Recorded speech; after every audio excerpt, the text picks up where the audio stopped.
Happy साबात. सलाम सर्वांना.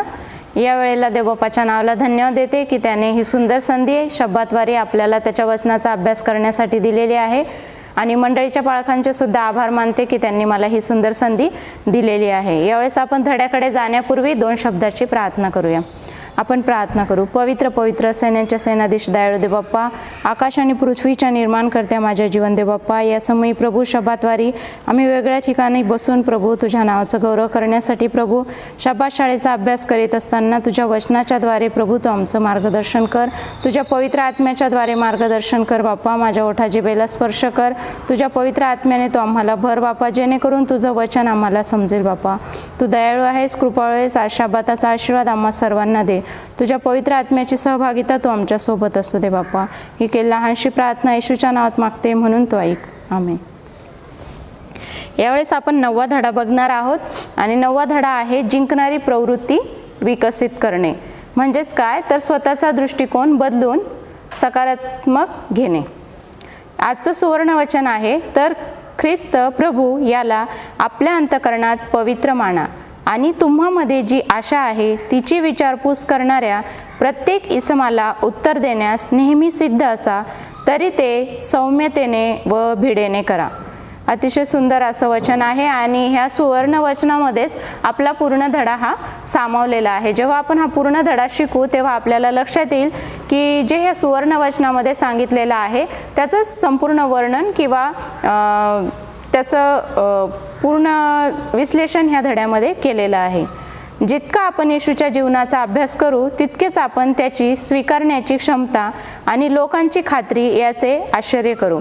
या धड्यामध्ये आपण हे शिकणार आहोत की प्रभू येशू ख्रिस्ताने आपल्याला या जगामध्ये असताना काय शिकवलेलं आहे. सुवर्णवचन सांगत आहे की ज्यांना ख्रिस्तामध्ये आशा आहे, ख्रिस्त प्रभू याला आपल्या अंतःकरणात कसे पवित्र माना. आणि ज्यांना आशा आहे तिची विचारपूस, म्हणजे आपल्याला जी आशा माहीत आहे किंवा जी आशा आहे, जी सार्वकालिक आशा आहे तिची विचारपूस जे करतात त्यांना उत्तर देण्यास किंवा त्यांना सुवार्ता सांगण्यास नेहमी तयार असा. आणि ते पण कसा असा की सौम्यतेने व भिडेने त्यांना आशेविषयी अधिक माहिती द्या. आणि प्रभू येशू ख्रिस्ताचं वचन या ठिकाणी असं सांगत आहे की बायबलमध्ये म्हटलेलं आहे की प्रभू येशू ख्रिस्ताने या जगात असताना येशू ख्रिस्तामध्ये स्वीकारण्याची क्षमता होती. आपण बघतो की प्रभू येशू ख्रिस्ताने पुढारी जे होते, धर्मपुढारी जे होते, शास्त्री परुषी होते, तो त्यांना अगदी कठोरपणे बोलत असे, त्यांची कान उघडणी करत असे. परंतु प्रभू येशू ख्रिस्त ज्यांना आशा आहे अशा लोकांशी त्याची स्वीकारण्याची क्षमता होती आणि तो त्यांच्याशी प्रेमाने बोलत असे. तरी त्याने जे पापाबरोबर संघर्ष करीत होते त्यांचा आनंदाने स्वीकार केलेला आहे. या ठिकाणी प्रभू येशू ख्रिस्ताविषयी आपण बघतो की प्रभू येशू ख्रिस्ताने गर्व किंवा श्रेष्ठत्वाची थोडीही छटा त्याने प्रदर्शित केली नाही. आणि प्रभू येशू ख्रिस्त जे पिडलेले आहे, जे गांजलेले आहे, ज्यांना समाज पापी म्हणत आहे, ज्यांना क्रूरपणे दोषी ठरवण्यात आलेलं आहे, असे जे लोक होते अशा लोकांना प्रभू येशू ख्रिस्त प्रेमळपणे आपल्या जवळ करत होता किंवा त्यांना येशू ख्रिस्ताची जी प्रीती आहे ती प्रीती त्यांना प्राप्त व्हावी यासाठी तो त्याची कृपा त्यांना पोहोचवत होता. आणि आपण बघतो की आपल्याला उदाहरण माहिती आहे, अनेक उदाहरण आपण बायबलमध्ये बघतो. आपण रविवारच्या धड्यामध्ये ते पाहणार आहोत. आपण पाहूया रविवारच्या धड्यामध्ये रविवारचा धडा आहे शुभवर्तमानाची ग्रहण क्षमता. या ठिकाणी शुभवर्तमानाची ग्रहण क्षमता म्हणजे काय म्हटलेलं आहे, तर शुभवर्तमान स्वीकारण्याची ज्यांच्यामध्ये ग्रहण क्षमता आहेत असे लोक शोधणे किंवा ज्यांच्यामध्ये ग्रहण क्षमता आहे असे लोक आपण त्या ठिकाणी बघायचे आहेत किंवा ओळखायचे आहेत. आपल्याला बघायला मिळतं योहानाचा 4 अध्याय आणि 27 ते 32 यामध्ये आपण बघतो. योहान 4:27 ते 32 मध्ये आपण बघतो की या ठिकाणी आपल्याला बघायला मिळतं की प्रभू येशू ख्रिस्त शमरोनामधून जात होता आणि शमरोनामधून जात असताना आपल्याला बघायला मिळतं की त्या ठिकाणी एका पाणी भरायला आलेल्या शमरोनी स्त्रीबद्दल त्या ठिकाणी म्हटलेलं आहे. आणि आपण जर शमरोनी लोकांविषयी जर बघितलं तर शमरोनी लोक, यहुदी लोक हे शमरोनी लोकांना तुच्छ लेखत असत. का तर हे जेव्हा इस्रायलामधून बाबिलोनमधून इस्रायल लोक हे जेव्हा बाहेर पडले तेव्हा काही जे इस्रायली लोक होते त्यांनी काय केलंय तर ते जे विधर्मी लोक आहेत किंवा देवाला न ओळखणारे लोक आहेत अशा लोकांसोबत त्यांनी त्यांच्या मुलींचा व्यवहार केला किंवा त्या मुलींशी त्यांचे लग्नविधीचा जो व्यवहार आहे तो त्यांनी केला, म्हणजे आंतरजातीय विवाह केला आणि त्यांनी प्रभू येशू ख्रिस्ताला किंवा परमेश्वराला त्यांनी दुखावलेलं आहे आणि ते मिश्र जातीचे लोक त्या ठिकाणी झालेले आहेत आणि म्हणून यहुदी लोक त्यांच्याशी संबंध ठेवीत नसत. आपल्याला एज्रामध्ये सुद्धा बघायला मिळतं की या ठिकाणी आपण जर पुढे बघितलं तर मंदिर बांधण्याच्या कामी सुद्धा शमरोनी लोकांना त्यांनी त्या ठिकाणी सहभाग दिलेला नव्हता. आपण ह्या रविवारच्या ह्याच्यामध्ये बघत आहोत की शुभवर्तमान सर्वांसाठी आहे. या ठिकाणी येशूचे शमरोनी स्त्रीबरोबरचे संभाषण सत्य कसे स्पष्ट करते की सर्व प्रकारचे लोक शुभवर्तमानासाठी मोकळे मुक्त आहेत, अगदी अनपेक्षित ठिकाणी देखील. या ठिकाणी म्हटलेलं आहे शेवटचे ठिकाण जेथे शुभवर्तमान ग्रहण करण्यासाठी अंतःकरणे मिळतील ते शमरोनामध्ये असेल अशी शिष्यांना अपेक्षा होती. शमरोनी तत्वे आणि उपासना यावर सतत यहुद्यांबरोबर संघर्षात असत. हे शत्रुत्व दशकापासून सुरू होते. शमरोनी लोकांची इच्छा होती की येरुशलेमातील मंदिर बांधण्यामध्ये त्यांनी भाग घ्यावा, परंतु यहुदी लोकांनी त्यांना त्या ठिकाणी बांधण्यास जी मदत करण्याची त्यांची इच्छा होती ती त्यांनी मानलेली नाही आहे किंवा त्यांना तशी परमिशन दिली नाही. म्हणून शमरोनी लोकांनी काय केलं की गिरिजिम डोंगरावर त्यांचं एक मंदिर बांधलेलं आहे, ज्या ठिकाणी आपल्याला जर आपण योहानाचा 4 अध्याय आणि 27 ते 32 यामध्ये जर आपण वाचलं तर आपल्याला बघायला मिळतं की शमरोनी स्त्री त्या ठिकाणी प्रभू येशू ख्रिस्ताला म्हणत आहे, प्रभू येशू ख्रिस्ताला ती म्हणत आहे, येशू तिला म्हणाला, बाई तुम्ही पित्याची उपासना ह्या डोंगरावर ती त्याला म्हणाली, महाराज आपण संदेष्टे आहात हे आता मला समजले. आमच्या पूर्वजांनी ह्याच डोंगरावर उपासना केली आणि तुम्ही म्हणता जेथे उपासना केली पाहिजे ते स्थान येरुशलेमेत आहे. येशू तिला म्हणाला, बाई तुम्ही पित्याची उपासना ह्या डोंगरावर व येरुशलेमेतही करणार नाही अशी वेळ येत आहे, हे माझे खरे मान. या ठिकाणी याचा उल्लेख आपल्याला बघायला मिळतो की कारण शमरोनी लोकांनी त्यांच्या वेगळ्या पद्धतीने ते गिरिजिम डोंगरावर त्यांनी मंदिर बांधले होते आणि तेथे ते उपासना करत होते आणि त्या शमरोनी स्त्रीला केवळ तेवढंच माहिती होतं, त्याच्या पलीकडे तिला काही माहिती नव्हतं. आणि या ठिकाणी आपण बघतो की हे लोक काय करायचे, जेव्हा त्यांना पलीकडे जायचं असे तेव्हा ते यहुदी लोक शमरोनातून प्रवास न करता शमरोनाच्या बाहेरून प्रवास करत असे.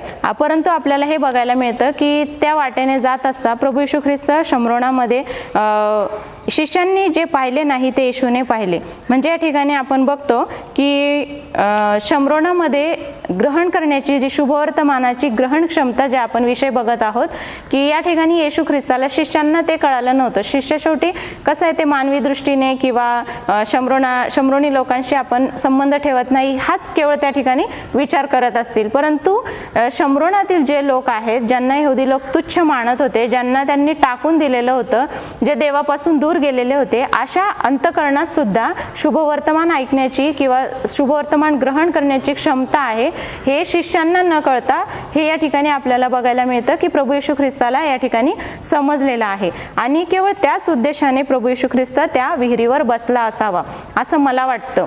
किंवा परमेश्वराचं वचन सुद्धा आहे की प्रभू येशू ख्रिस्त त्या ठिकाणी बसला आहे. कदाचित त्या ठिकाणी त्या स्त्रीच्या तारणाची योजना असेल, तिच्याद्वारे इतर लोकांना शुभवर्तमान सांगितलं जावे अशी परमेश्वराची त्या ठिकाणी योजना असेल. आणि आपण बघतो की प्रभू येशू ख्रिस्त त्या ठिकाणी बसलेला आहे. योहान याचा 4 अध्याय आणि 3 आणि 4 वचन आपण बघूया.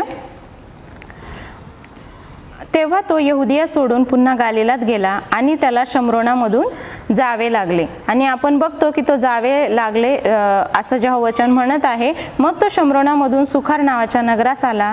ते याकोबाने आपला मुलगा योसेफ याला दिलेल्या शेताजवळ होते. तेथे याकोबाचा झरा होता. चालून चालून दमलेला येशू तसाच त्या झऱ्यावर बसला. तेव्हा सुमारे 6वा तास होता. तेथे शम्रोनाची एक स्त्री पाणी काढावयास आली. तिला येशू म्हणाला, मला प्यावयास पाणी दे. आणि येशू व शम्रोनी स्त्री, शम्रोनी स्त्रीविषयीची गोष्ट आपल्या सर्वांना अगदी लहानपणापासून माहीत आहे की शम्रोनी स्त्री बरोबर येशू ख्रिस्त काय बोलला, तिच्यासोबत काय बोलणं झालं, तिचं कसं परिवर्तन झालं याबद्दल आपल्याला सर्वांना माहिती आहे. परंतु आपण या ठिकाणी बघणार आहोत की ग्रहण करणारी अंतःकरणे किंवा शुभवर्तमानाची ग्रहण क्षमता. या ठिकाणी आपण बघतो की प्रभू येशू ख्रिस्त त्या ठिकाणी बसलेला आहे आणि प्रभू येशू ख्रिस्त त्या स्त्रीशी काय बोलला त्याच्यावरून आपल्याला बघायला मिळतं की येशूला शम्रोनातून जावे लागले, कारण पवित्र आत्म्याने त्याचे मन वळविले की अशा या अनपेक्षित ठिकाणी ग्रहण करणारी अंतःकरणे असतील. जेव्हा आमचे डोळे पवित्र आत्म्याद्वारे दैवीपणाने समर्पित केली जातात, जेव्हा आमची डोळे पवित्र आत्म्याद्वारे दैवीपणाने समर्पित केली जातात. आणि प्रभू येशू ख्रिस्त जरी मानव होता परंतु तो पूर्ण देव होता आणि तो देवाच्या इच्छेनुसार किंवा पवित्र आत्म्याच्या इच्छेनुसारच त्या ठिकाणी चालत होता. आणि त्यामुळे त्याला कळालं की येथे शुभवर्तमान ग्रहण क्षमता असलेले अंतःकरण शम्रोनात सुद्धा आहेत. आणि म्हणून प्रभू येशू ख्रिस्त त्या ठिकाणी बसलेला आहे. आणि जेव्हा आमचे डोळे सुद्धा पवित्र आत्म्याच्या दैवीपणाने समर्पित केले जातात तेव्हा आपल्याला सुद्धा असे लोक दिसतात की ज्यांना शुभवर्तमान ऐकण्याची गरज आहे. आणि प्रभू येशू ख्रिस्ताने ओळखलं की हिला शुभवर्तमान ऐकण्याची गरज आहे. त्याप्रमाणेच आपणाला सुद्धा जेव्हा आपण पवित्र आत्म्याला मागतो, पवित्र आत्मा आपल्याला जेव्हा चालवतो, तेव्हा असे लोक जे आहेत की ज्यांना शुभवर्तमान सांगण्याची गरज आहे असे लोक आपल्याला दिसतात किंवा परमेश्वर आपल्याला दाखवून देत असतो. आपणास देवाच्या राज्यासाठी विपुल पीक दिसते. जेव्हा आपण पवित्र आत्म्याच्या मार्गदर्शनाने किंवा त्याच्या साह्याने चालतो तेव्हा आपल्याला त्या ठिकाणी विपुल पीक दिसते. म्हणजेच आज आपणाला असं वाटतं की सगळं जग हे अंधारामध्ये आहे, परंतु ह्या जगाला सार्वकालिक सुवार्ता सांगण्यासाठी आपण त्या ठिकाणी असे लोक शोधले पाहिजे किंवा देवबापाला विनंती केली पाहिजे की देवा असे लोक दाखव ज्यांना आम्ही शुभवर्तमान सांगू शकू. आणि जर आपण देवाच्या इच्छेनुसार नाही चाललो तर आपल्याला फक्त त्या ठिकाणी अडचणीच दिसतील. आपल्याला त्या ठिकाणी दिसेल की कोरोना चालू आहे आणि बाहेर फिरू नये, लॉकडाऊन आहे, बाहेर बंदी आहे, परंतु त्यामधून सुद्धा जर आपण मार्ग काढला तर असे अनेक लोक आहेत ज्यांना शुभवर्तमान ऐकण्याची आणि ग्रहण करण्याची क्षमता आहे.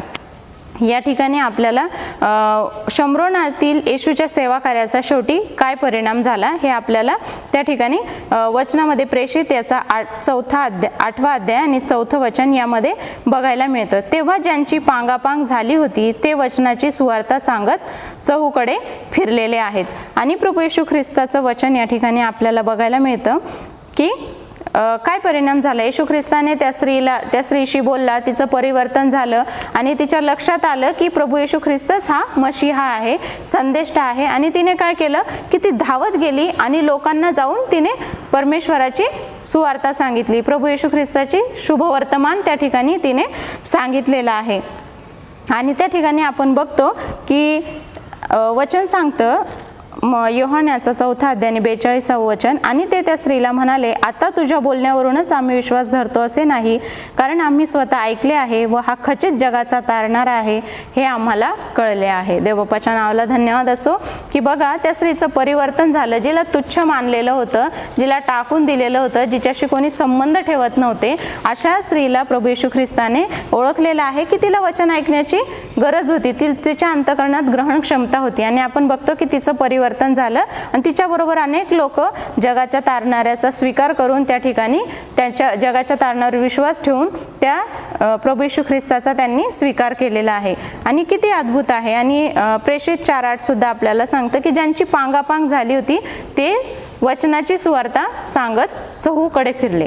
या ठिकाणी आपण बघतो की खरोखर प्रभू येशू ख्रिस्ताचं वचन किती असरदार आहे किंवा प्रभावी आहे. शिष्य कदाचित शम्रोनाजवळून निघून गेले असते, त्यांनी शम्रोनी लोकांना देवाच्या वचनाचे सत्य ऐकण्याची संधीच दिली नसती. त्यांनी जे पाहिले नाही ते येशूने पाहिले. त्याने ओळखले की पवित्र आत्म्याने एक स्त्रीच्या अंतःकरणात ग्रहण क्षमता निर्माण केली आहे. आणि आपण बघतो की ग्रहण क्षमता म्हणजे काय की सुपीक जमीन.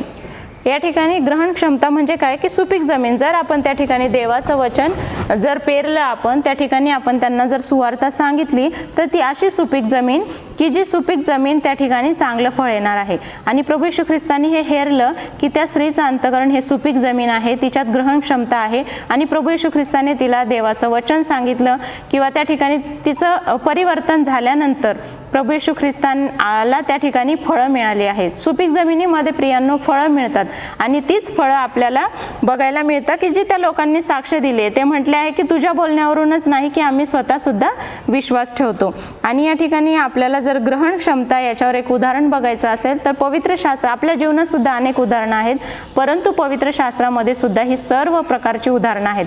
आपल्याला एक उदाहरण बघायला मिळतं ग्रहण क्षमतेचं. एक शेतकरी होता आणि त्याला 2 मुलं होती. त्याचे वडील त्याला म्हणतात, ते शेतकरी म्हणतात की बाळा जा आणि शेतामध्ये तू जाऊ नये. परंतु पहिला मुलगा म्हणतो हो पप्पा मी जातो. आणि तो काय करतो, तो निघून जातो. आणि दुसरा येतो, दुसरा जो मुलगा असतो त्याला पण त्याचे वडील सांगतात आणि तो म्हणतो की नाही मी नाही जात. परंतु दोघं हे त्या वडिलांपासून 2 वेगवेगळी उत्तरं देऊन बाजूला गेल्यानंतर तो जो दुसरा मुलगा असतो किंवा जो ज्याने नकार दिलेला असतो तो मुलगा काय म्हणतो की नाही मला गेलं पाहिजे, माझ्या पप्पाने मला सांगितलं होतं की म्हणजे जा, आणि मी पप्पाला नाही म्हणून उत्तर दिलं. परंतु त्याला पश्चाताप झाला किंवा त्याला वाईट वाटलं आपण आज्ञापालन करत नाही यासाठी, आणि तो जातो आणि ते काम करतो. या ठिकाणी आपल्याला हे दिसतं की ग्रहण क्षमता, कधी कधी आपण जे इतरांना जे सुवार्ता वचन सांगणार आहोत आपल्याला लगेच त्याची ताबडतोब फळं मिळणार नाही किंवा दिसणार नाही किंवा त्याचा आपण जे बीज पेरलेलं आहे त्याचा उपयोग झालेला आपल्याला दिसणार नाही. परंतु काही काळानंतर नक्कीच आपल्याला ते दिसेल. आपणास हे कधीच माहीत होणार नाही की आमच्या शब्दांचा आणि कृतींचा इतरांवर काय प्रभाव पडला, मग तो चांगल्यासाठी असो किंवा वाईटासाठी असो. म्हणून आपण इतरांच्या उपस्थितीत काय बोलावे व काय करावे याविषयी दक्ष असावे. आणि हे करण्यासाठी पवित्र आत्मा आपल्याला नक्कीच सहाय्य करणार आहे. आपण सोमवारच्या वचनाकडे बघूया. प्रवृत्तीची तडजोड. समोरच्या व्यक्तीला महत्त्व देऊन कार्य करणे. प्रवृत्तीची तडजोड म्हणजे काय की प्रभू येशू ख्रिस्त या जगामध्ये असताना त्याने आपल्याला शिकवलेलं आहे की मैत्रीचं वातावरण त्या ठिकाणी त्याने निर्माण केलेलं आहे. पुष्कळ वेळेस आमची प्रवृत्ती ठरविते की आमची इतरांना प्रभावित करण्याची क्षमता काय आहे. आमची प्रवृत्ती, आमची जी वागणूक आहे, आमचं जे बोलणं आहे, आमचं जे वागणं आहे ते इतरांवर प्रभाव करणारं असतं. आणि कठोर, टीकात्मक आणि मैत्री न करण्याची प्रवृत्ती लोकांना आपल्यापासून काय करते, दूर घेऊन जाते. जर आपण सारखं चिडत असलो, एखाद्याने आपल्याला प्रश्न विचारला, आपण त्याला कठोर उत्तर दिलं, आपण जर एखादी व्यक्ती आपल्याला काहीतरी वेगळं वागताना दिसत आहे आणि आपण तिच्यावर टीका केली, तर निश्चित काय होईल की जरी आपल्याकडे खूप सत्य आहे किंवा जर आपल्याकडे त्याला सांगण्यासाठी साक्ष आहे, परंतु ती व्यक्ती आपल्यापासून दूर जाईल. म्हणून या ठिकाणी वचन सांगत आहे की आपल्याला काय करायचं आहे की त्या लोकांशी प्रथम मैत्री निर्माण करायची आहे. आणि जेव्हा आपल्याला सुवार्ता जी आपल्याकडे आहे, जे शुभवर्तमान आहे ते जर आपल्याला सांगायचं आहे तर आपल्याला त्यांच्याशी मैत्री करावी लागेल. आणि परमेश्वराचं वचन सुद्धा सांगतं की तुझं बोलणे मधानं रुचकर केल्यासारखं असावं. आणि या ठिकाणी आपण बघतो की येशूने हे तत्व फारच सुंदर रीतीने सांगितले आहे. जेव्हा तो म्हणाला, मी आत्तापासून तुम्हास दास म्हणत नाही, कारण धनी काय करीतो ते दासाला ठाऊक नसते, परंतु मी तुम्हास मित्र म्हटले आहे, कारण जे काही मी आपल्या पित्यापासून ऐकून घेतले ते सर्व मी तुम्हास कळविले आहे. प्रभू येशू ख्रिस्ताने अगदी लहानातली लहान गोष्ट, अगदी प्रत्येक गोष्ट आपण त्याच्या जीवनचरित्रावरून शिकत असताना त्याने आपल्याला दाखवून दिलेलं आहे की आपण कसं जीवन जगायचं आहे. आपण प्रभू येशू ख्रिस्ताने जे त्याचं जीवन आहे त्याचं आपण अनुकरण कसं करावं हे त्या ठिकाणी त्याने आपल्याला सांगितलेलं आहे. आणि या ठिकाणी आपण बघतो की आपली प्रवृत्ती कशी असावी, मैत्रीपूर्ण आपली प्रवृत्ती असली पाहिजे. प्रभू येशू ख्रिस्ताने सुद्धा आपल्याला दास म्हटलेलं नाही, तर प्रभू येशू ख्रिस्ताने आपल्याला मित्र म्हटलेलं आहे. आहे प्रभू येशू ख्रिस्त म्हणत आहे, जे काही मी पित्यापासून ऐकून घेतले ते सर्व मी तुम्हास कळवले आहे. मित्र आपण बरेच वेळेस बघतो की सगळ्यात आज जे महत्त्वाचं नातं समजलं जातं ते मित्राचं नातं असतं. कारण मित्र मैत्रिणींजवळ आपल्या मनात असलेल्या आपण प्रत्येक गोष्टी सांगू शकतो. बरेच वेळेस आपण आपल्या मैत्रिणीला जर ती चुकत असली तर आपण सहजपणे तिची चूक आपण तिच्या लक्षात आणून देऊ शकतो. आणि ती कशी आणून देऊ शकतो तर आपण ती प्रेमाने आणून देऊ शकतो. आपण तिच्याशी हितगुज करतो आणि त्यावेळेस तिला ते चूक लक्षात येते आणि त्यापासून तिचं परिवर्तन होतं. म्हणून प्रभू येशू ख्रिस्त या ठिकाणी आपल्याला शिकवत आहे की आपण जेव्हा शुभ वर्तमान सांगतो तेव्हा प्रथम मैत्रीपूर्ण नातं आपण त्यांच्याशी प्रस्थापित करणं फार गरजेचं आहे. पुढे आपल्याला मत्तई याचा 15वा अध्याय आणि 21 ते 28 या ठिकाणी प्रभू येशू ख्रिस्ताने जो दाखला सांगितलेला आहे किंवा जी गोष्ट सांगितली आहे, एक परराष्ट्रीय भूतग्रस्त मुलगी. आपण बघतो की ते एका स्त्रीच्या मुलीला भूत लागलेलं होतं आणि ती प्रभू येशू ख्रिस्ताला त्याबद्दल विनवणी करीत आहे. परंतु ते वचन आपल्याला ठाऊकच आहे की प्रभू येशू ख्रिस्त तिला काय म्हणत आहे बघा. आणि पहा, त्या भागातील एक कनानी बाई येऊन मोठ्याने म्हणू लागली, हे प्रभो, दाविदाचे पुत्र, माझ्यावर दया करा. माझी मुलगी भूताने फारच जर्जर केली आहे. तरी त्याने तिला एका शब्दाने उत्तर दिले नाही. तेव्हा त्याच्या शिष्यांनी जवळ येऊन त्याला विनंती केली, तिला पाठवून द्या, कारण ती आमच्या मागून ओरडत येत आहे. त्याने उत्तर दिले, इस्रायलाच्या घराण्यातील हरवलेल्या मेंढरांखेरीज इतर कोणाकडे मला पाठवलेले नाही. या ठिकाणी आपण बघतो की ती स्त्री म्हणत आहे की प्रभूजी, मला सहाय्य करा. त्याने उत्तर दिले, मुलांची भाकरी घेऊन ती घरच्या कुत्र्यांना घालणे हे ठीक नव्हे. तिने म्हटले, खरेच प्रभूजी, तरी घरची कुत्री ही आपल्या धन्याच्या मेजावरून पडलेला चूर खातात. तेव्हा येशूने तिला उत्तर दिले, बाई, तुझा विश्वास मोठा, तुझी इच्छा सफळ हो. आणि त्याच घटकेस तिची मुलगी बरी झाली. या ठिकाणी आपल्याला जी प्रवृत्ती आहे, आपण बघतो की कठोर शब्दांचा उपयोग करायचा नाही आहे, टीकात्मक असू नये आणि मैत्री न करण्याची प्रवृत्ती आपल्यामध्ये नको आहे. तर या दाखल्यावरून किंवा ह्या गोष्टीवरून आपल्याला असं दिसतं की या ठिकाणी प्रभू येशू ख्रिस्त तिची प्रशंसा करत आहे. कशाची प्रशंसा करीत आहे की प्रभू येशू ख्रिस्ताने तिला म्हटलं आहे की जे देवाचे लोक आहेत किंवा इस्रायल लोक आहेत त्यांच्या खेरीज मला कोणाकडे पाठवलेलं नाही आहे.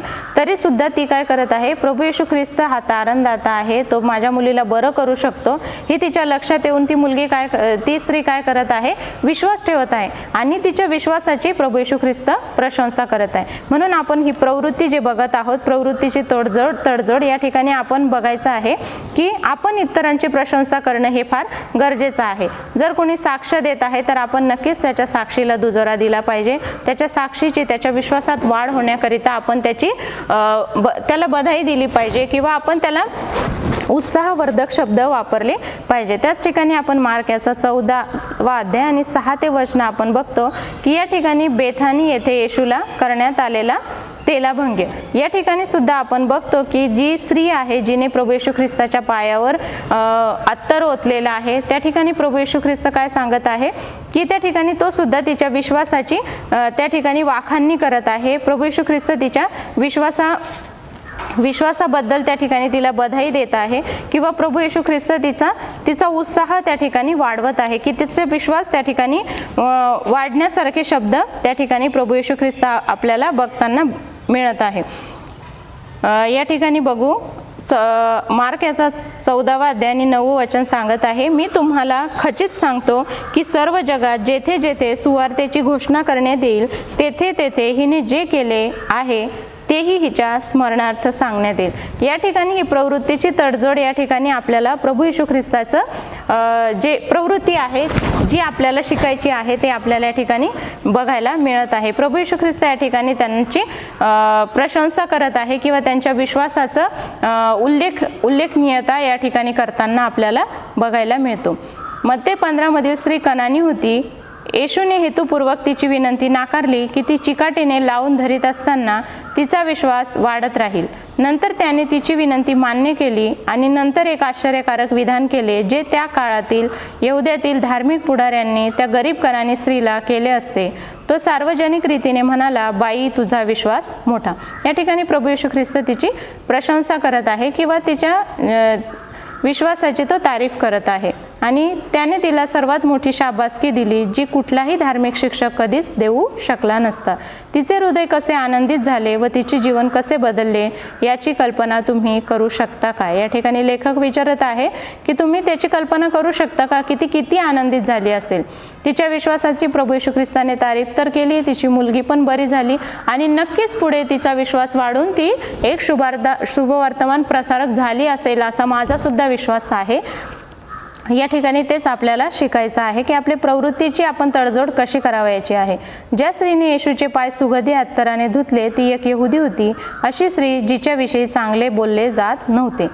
आणि या ठिकाणी आपल्याला ह्या स्त्रीची सुद्धा गोष्ट माहीत आहे आणि प्रभू येशू तिची प्रशंसा करतो आणि तिच्या कृतीला मान्यता देतो. जी तिची कृती होती त्याच्या शिष्यांनी काय म्हटलेलं आहे हे आपल्या सर्वांना माहीत आहे.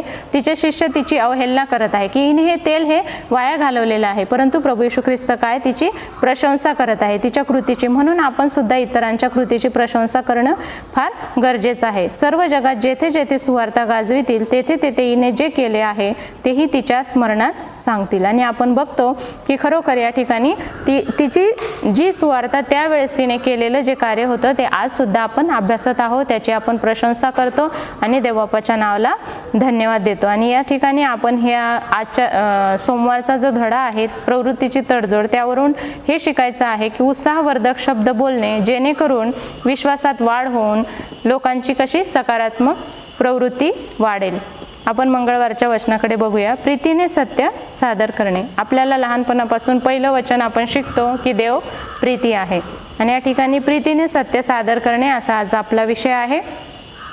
सत्य सादर करताना सांगताना प्रीतीपूर्ण कशा प्रकारे असावे ह्या ठिकाणी आपल्याला शिकवण्यात आलं आहे. केवळ मैत्री लोकांना ख्रिस्तासाठी जिंकू शकत नाही. आपण पहिल्या भागात बघितलं आहे की मैत्रीपूर्ण नाते आपण प्रस्थापित करायचं आहे. या ठिकाणी मंगळवारच्या वचनामध्ये सांगत आहे की फक्त मैत्री करून चालत नाही तर त्या मैत्रीमध्ये काय असावी? प्रीती असावी. आणि केवळ मैत्री लोकांना ख्रिस्तासाठी जिंकू शकत नाही. आपल्याला कदाचित पुष्कळ मित्र असतील, आपण ज्यांच्याबरोबर आनंद करत असू, आपण ज्यांच्यामध्ये मिक्स होत असू, ज्यांचे आपण अनेक कार्यक्रमात एकत्र राहत असू, त्यांना आनंद देण्याचा प्रयत्न करत असू, परंतु जर आम्ही त्यांना येशू आमच्यासाठी काय आहे हे कधीच सांगितले नाही आणि त्याने आमचे जीवन कसे बदलले तर आमची मैत्री फारच थोडी सार्वकालिक फरक करू शकेल. खात्रीने आपण सर्वत्र चेष्टेचा विषय असू, परंतु देव आम्हाला चेष्टेच्या विषयापासून अधिक काहीतरी असण्यासाठी बोलवतो. केवळ मैत्रीच लोकांना ख्रिस्ताकडे आणणार नाही, परंतु अपकारक वृत्ती कदाचित लोकांना ख्रिस्तापासून दूर करेल. आपण फक्त म्हटलो की आपण मैत्री केल्यानेच नाही, तर जर आपली त्यांच्या अपकारक म्हणजे उपकारक आणि अपकारक जर अपकारक वृत्तीने आपण त्यांच्याशी वागलो तर ते आपल्यापासून दूर होतात. प्रेषित पाऊल आम्हास आठवण करून देतो की प्रीतीने सत्याला धरून बोलावे. म्हणजे आपण जे सत्यवचन जे प्रभू येशू ख्रिस्त जो सत्य आम्हाला मिळाला आहे तो प्रीतीने आपण इतरांना सांगायचा आहे. मैत्रीची बंधने तेव्हाच बांधली जातात जेव्हा आपण लोकांबरोबर शक्य तितक्या सहमत होतो, स्वीकार प्रदर्शित करतो आणि जेथे योग्य आहे तेथे त्यांची प्रशंसा करतो. वाईटापेक्षा आपण लोकांमध्ये चांगले पाहण्याची सवय करून घेणे किती महत्त्वाचे आहे. आपल्याला बघायला मिळतं की येशू ख्रिस्ताने ती स्त्री विधर्मी होती, जिची परराष्ट्रीय होती, जिची मुलगी भूतग्रस्त होती. आपण बघतो की ज्या स्त्रीने पायावर तेल ओतलं ती स्त्री सुद्धा जग तिला तुच्छ मानत होते. जी शंभरुणी स्त्री होती तिला सुद्धा जग तुच्छ मानत होते. सर्व लोकांनी त्यांच्यामध्ये फक्त वाईटच बघितलेला आहे, परंतु प्रभू येशू ख्रिस्ताने त्यांच्यामध्ये जो देव प्रीती आहे असा जो आपला येशू ख्रिस्त त्याने त्या स्त्रीमध्ये काय बघितलेलं आहे की त्यांच्यामध्ये जी वचन शुभवर्तमान ऐकण्याची ग्रहण क्षमता आहे ती त्या प्रभू येशू ख्रिस्ताने बघितलेली आहे. म्हणून प्रभू येशू ख्रिस्ताचं वचन आज आम्हाला आवाहन करत आहे की आम्ही इतरांमध्ये वाईटच बघू नये, तर आम्ही इतरांमध्ये चांगले बघण्याची आपल्या डोळ्यांना सवय करून घ्यावी. जरी एखादा वाईट व्यक्ती वागत असेल तर प्रथम दर्शनी आपण त्याचं वाईटच बघू नये, तर आपण त्याच्यामध्ये काय चांगलं आहे ते बघण्याचा आपण या ठिकाणी प्रयत्न करायचा आहे. आणि दुसरे थेसलोनिकरास पत्र याचा पहिला अध्याय 1 ते 4 या ठिकाणी म्हणत आहे. दुसरे थेसलोनी 1 आणि 1 ते 4 आपण बघूया.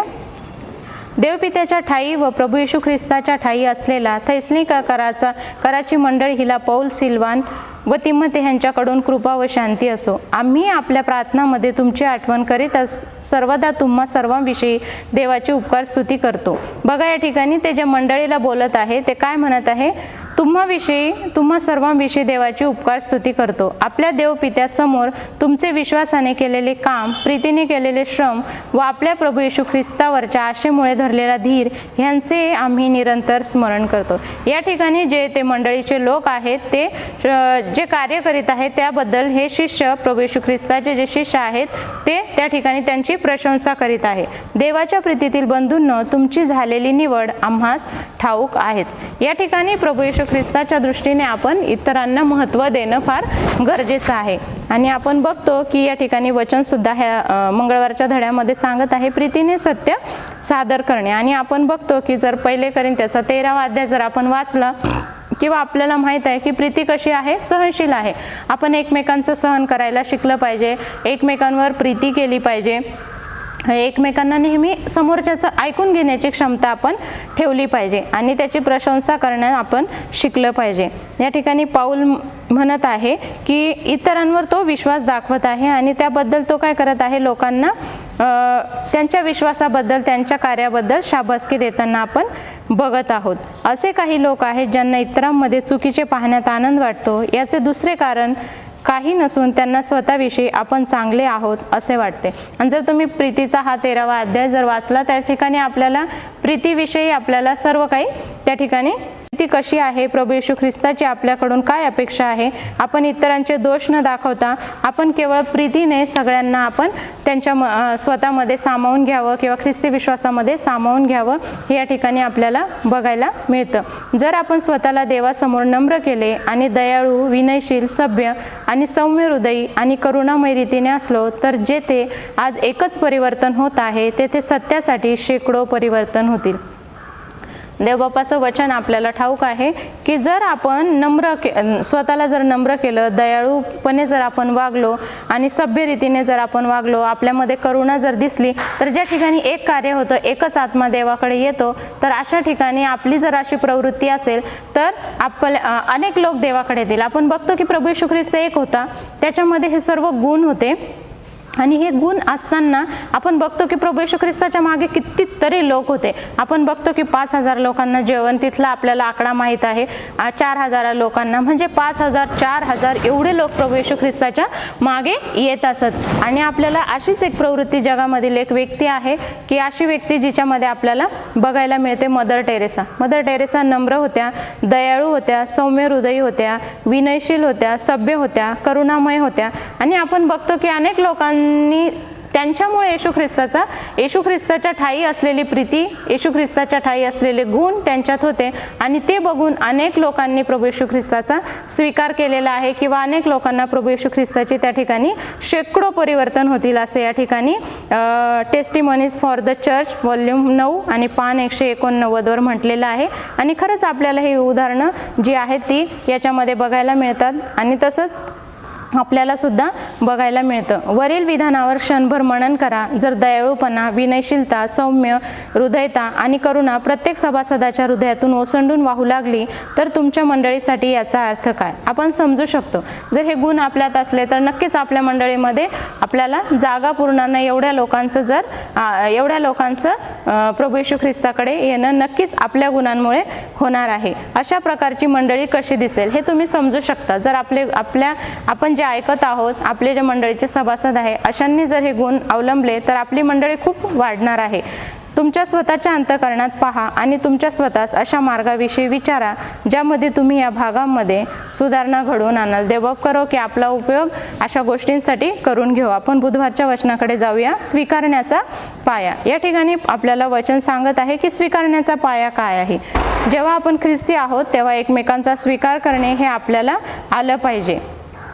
रोमयाचा 15वा अध्याय 7वं वचन तसेच इफिस 4:32 यामध्ये सांगितलेलं आहे की स्वीकार करण्याविषयी. सर्व स्वीकारण्याच्या पायाचे तुम्ही कसे वर्णन कराल. स्वीकारण्याच्या वृत्तीचा सार, महत्त्व काय आहे. ह्या 2 उतार्यामध्ये प्रेषित पाऊल आपण आमच्या एकमेकांच्या स्वीकारण्याची मूलभूत तत्वे सादर करतो, कारण ख्रिस्ताने प्रत्येकाची क्षमा केली आहे व स्वीकार केला आहे. आपण एकमेकास क्षमा करण्यास व स्वीकारण्यास कसे नाकारू शकतो? खरे पाहता अगदी बरोबर, कारण येशूने आमचा स्वीकार केला की आपण एकमेकांचा स्वीकार करावा. येशू ख्रिस्ताने जर आपला स्वीकार केला आहे तर आपण सुद्धा एकमेकांचा स्वीकार करावा आणि इतरांमध्ये दोष असला तरी आपण त्यांचा स्वीकार करावा. या ठिकाणी प्रियांनो, मला एक सांगायचं आहे की जेव्हा आपण इतरांना आपण दोषी समजू नये, किंवा जरी आपल्याला कळालं की ते दोषी आहेत तरी आपण त्यांचा स्वीकार करणं हे फार गरजेचं आहे. त्यांच्यामध्ये जे दोष आहेत त्यांचा स्वीकार करायला सांगत नाही, तर जे दोषी आहेत त्यांचा स्वीकार करायचं या ठिकाणी परमेश्वराचं वचन आपल्याला सांगत आहे. आपल्याला बायबलमधलं उदाहरण माहिती आहे. उधळा पुत्र तो दोषी होता. त्याने त्याच्या वडिलांची त्याच्या हिश्श्याची जी संपत्ती होती ती त्याने उधळमाप केली होती किंवा ती वाईट गोष्टींवर खर्च केली होती. तो दोषी होता आणि तशा परिस्थितीमध्ये जेव्हा तो प्रभू येशू ख्रिस्ताकडे तो त्याच्या वडिलांकडे आला तेव्हा त्याच्या वडिलांनी त्याचे दोष काढत बसले नाही, तर त्याच्या वडिलांनी त्याचा स्वीकार केलेला आहे.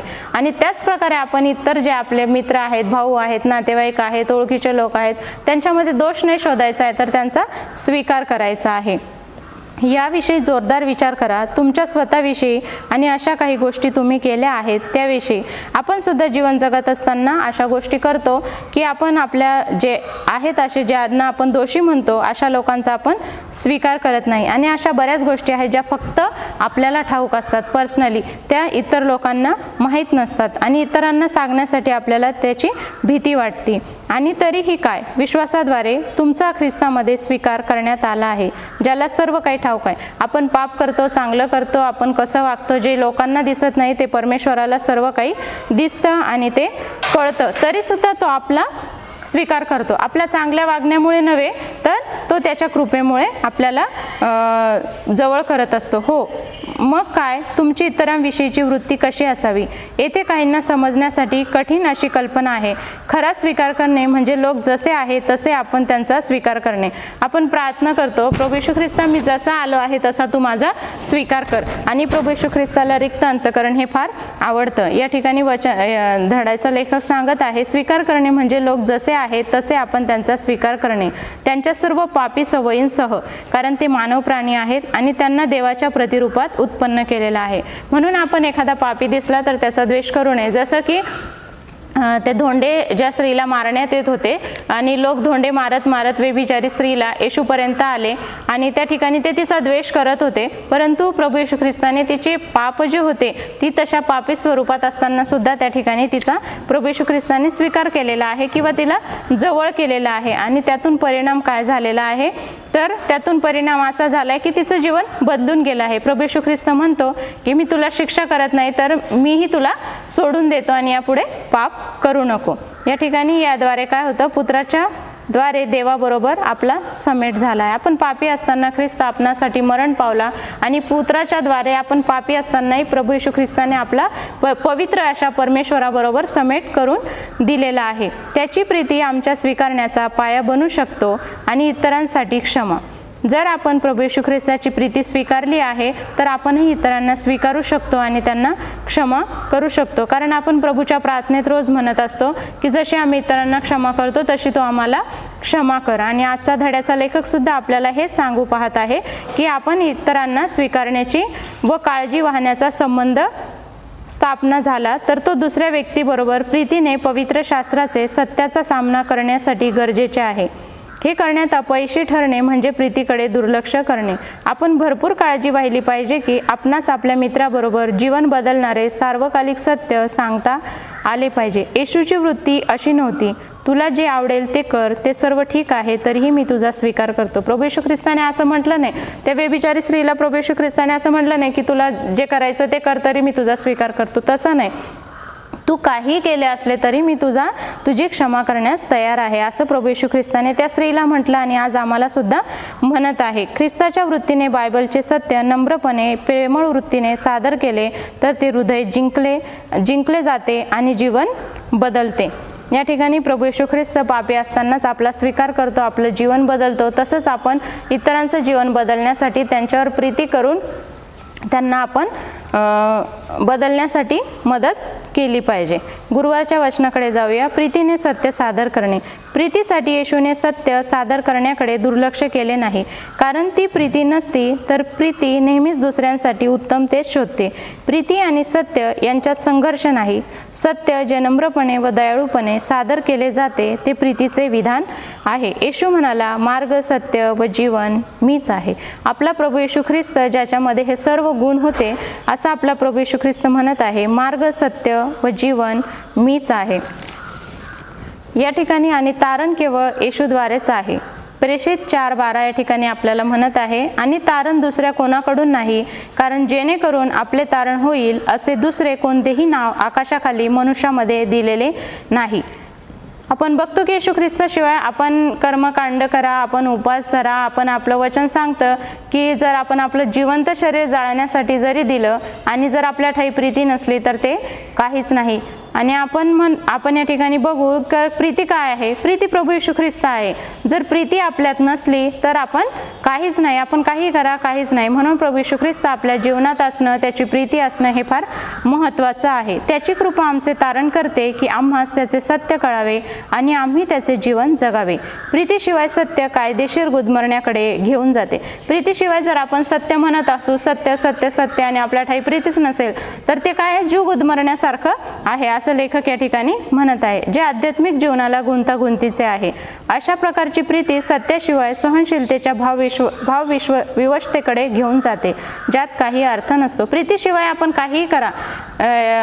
मला तरी वाटतं आज आपण 1 कोरिंथ 13 अध्याय नक्कीच वाचला पाहिजे, म्हणजे आपल्याला समजेल की प्रीती काय आहे. जर प्रीतीशिवाय काही आपण करू तर ते सगळं निरर्थक आहे. प्रीतीने सादर केलेले सत्य खऱ्या ख्रिस्ती अनुभवाकडे घेऊन जाते, जे स्पष्ट दिशा, हेतू आणि निश्चितता पुरवते. या ठिकाणी अतिशय सुंदर असं या ठिकाणी लेखकाने वर्णन केलेलं आहे की जर प्रीती असली तर ती ख्रिस्ती अनुभवाकडे घेऊन जाते, आपल्याला एक स्पष्ट दिशा दाखवते, हेतू आणि निश्चितता आपल्याला त्या ठिकाणी पुरवते. नवीन करारातील लेखकांनी कधीच प्रीतीला सत्याच्या वर जोर देऊन सांगितले नाही. त्यांनी सुंदर रीतीने प्रीती आणि सत्य, कृपा आणि नियम, दया आणि प्रामाणिकपणा यांचा मेळ घातलेला आहे. पेत्र त्याच्यासह विश्वासणाऱ्यांना सल्ला देतो की, आणि तुम्हामध्ये जी आशा आहे तिची विचारपूस करणाऱ्या प्रत्येक इसमाला उत्तर देण्यास नेहमी सिद्ध असा, तरी ते सौम्यतेने व भिडेने. आपल्याला एक आशा मिळालेली आहे. या ठिकाणी वचन सांगतं की पेत्र त्याच्या शिष्यांना काय सांगत आहे की तुमच्यामध्ये जी आशा आहे तेच वचन आज आपल्याला लागू पडतं. आपल्यात जी आशा आहे ती जे कोणी विचारपूस करतं अशा लोकांना नेहमी उत्तर देण्यास आपण तत्पर असलं पाहिजे किंवा सिद्ध असलं पाहिजे. परंतु ते सांगत असताना आपण सौम्यतेने व भिडेने द्या. अनेक वेळेस आपल्याला विधर्मी लोकांशी आपला संबंध येतो आणि अशा विषयावर चर्चा होते. अशा वेळेस आपण हे जे आपण पहिला जो आपण बघितलं ग्रहण क्षमता, तर आपण जर पवित्र आत्म्याला विनंती केली पाहिजे की ह्यांच्यात जर ग्रहण क्षमता जर आपल्याला दिसली तर आपण त्यांना देवाचं वचन सांगण्यासाठी सिद्ध असलं पाहिजे, परंतु ते सौम्यतेने असलं पाहिजे. दुसऱ्या शब्दात तुम्ही कशावर विश्वास ठेवता हे तुम्हाला ठाऊक असणे गरजेचे आहे.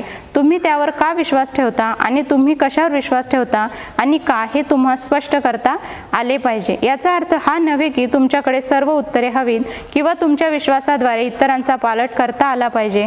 त्याचा अर्थ म्हणजे केवळ नम्रपणाने, सौम्यतेने आणि भीतीने, म्हणजे अगदीच नम्रपणे आणि जे विषय मुख्य आहेत त्याच्या महानतेच्या भावाने तुम्ही स्पष्ट करू शकता आणि तुमचा विश्वास राखू शकतात. या ठिकाणी म्हणजे आपल्यामध्ये जे नम्रपणा, सौम्यता आणि देवाचं भय ह्या ज्या गोष्टी आहेत त्याद्वारे आपण त्यांचा विश्वास राखू शकतो. आणि आपल्याला बघायला मिळतं 2 तिमोथी याचा 4 अध्यायाने 2 वचनामध्ये विश्वास कसा राखू शकतो याबद्दल तिताला सांगत आहे की नव्या जन्माचे स्नान व पवित्र आत्म्याने केलेले नवीकरण यांच्याद्वारे त्याने आपल्या दयेनुसार आपल्याला तारिले आहे. या ठिकाणी नव्या जन्माविषयी तो सांगत आहे. आपल्या नीतीच्या कृत्यांनी नव्हे तर पवित्र आत्म्याने केलेले हे कार्य आहे. आपणास देखील सत्य प्रीतीमध्ये सादर करण्यासाठी सर्व नम्रतेने व दयेने बोलावण्यात आलेले आहे. आमचा प्रभू त्याच्याच बरोबर येण्यासाठी आम्हास आमंत्रण देत आहे की आम्ही प्रीतीने सांगावे व स्वीकारण्याच्या वृत्तीने त्याच्या शेवटल्या दिवसातील संदेश ख्रिस्ताशिवाय मरणपंथाला लागलेल्या जगाला सांगावा. आज परमेश्वराची आपल्याकडून काय अपेक्षा आहे की ह्या शेवटच्या दिवसामध्ये मरणपंथाला जो लागलेले जे लोक आहेत अशा लोकांना आपण परमेश्वराची आशा नम्रतेने द्यायची आहे. जर कोणी तुम्हाला विचारले की तुम्ही ख्रिस्ती आहात का, तुम्ही कसा प्रतिसाद द्याल? हे पापमय जीवनाला, हे निराश जे जग आहे त्याला आशा देणारा जो ख्रिस्त तो आम्हाला मिळालेला आहे, ज्याच्यावर आम्ही विश्वास ठेवल्याने आशा देणारे सार्वकालिक जीवन आम्हाला प्राप्त झाले आहे आणि केवळ त्यामुळेच आम्ही प्रभू येशू ख्रिस्तावर विश्वास ठेवतो. आपण शुक्रवारच्या अधिक विचाराकडे जाऊया. ख्रिस्तामध्ये मेंढपाळाची सौम्यता, आईवडिलांची माया आणि दयाळू तारणाऱ्याची सर्वोत्कृष्ट कृपा आहे. त्याचे आशीर्वाद तो फारच मोहकपणे सादर करतो. त्याला केवळ या आशीर्वादांची घोषणा करण्यातच समाधान मिळत नाही, तो त्यांना अतिशय आकर्षितपणे सादर करतो. जवळ बाळगण्यासाठी इच्छा जागृत करणे म्हणून त्याच्या दासांनी वैभवाची श्रीमंती बोलता येणारी देणगी म्हणून सादर करावयाची आहे. ख्रिस्ताची अद्भुत प्रीती विरघळेल आणि हृदयात शांत करील, जेव्हा केवळ तत्वांचा पुनर्विचार काहीही साध्य करणार नाही. आपण तत्व धरून बसलो तर ह्या गोष्टी परमेश्वराच्या राज्याकडे लोकांना आणण्यामध्ये साध्य होणार नाहीत. म्हणून तत्व न धरता वचन काय सांगते ते बघूया. यशायाचा 1 अध्याय आणि 1 वचन, सांत्वन करा, माझ्या लोकांचे सांत्वन करा, असे तुमचा देव म्हणतो. परमेश्वराचं वचन म्हणत आहे, सांत्वन करा. सियोनात सुवार्ता सांगणारे उंच डोंगरावर चढ, यरुशलेमात सुवार्ता सांगणारे आपला स्वर जोराने उंच कर उंच, भिवू नको. यहुदाच्या नगरास म्हण, तुमचा देव पहा, प्रभू परमेश्वर पराक्रम्यासारखा येत आहे. त्याचा भुज त्याचे प्रभुत्व चालविल. पहा, वेतन त्या जवळ आहे व प्रतिफळ त्याच्या हाती आहे. मेंढपाळाप्रमाणे तो आपल्या कळपास चारील, कोकरे आपल्या कवेत घेऊन उराशी धरून वाहील आणि पोरे पाजणाऱ्यास सांभाळून नेईल. या ठिकाणी यशायाचा 1 अध्याय आणि 1 वचन आणि 9 ते 11 हे मी वाचलेलं आहे की आपल्याला हे सगळं करत असताना येशूची प्रीती आपल्याला इतर लोकांना दाखवायची आहे. ग्रहण क्षमता असणारे अंतःकरण आपल्याला शोधायचे आहे.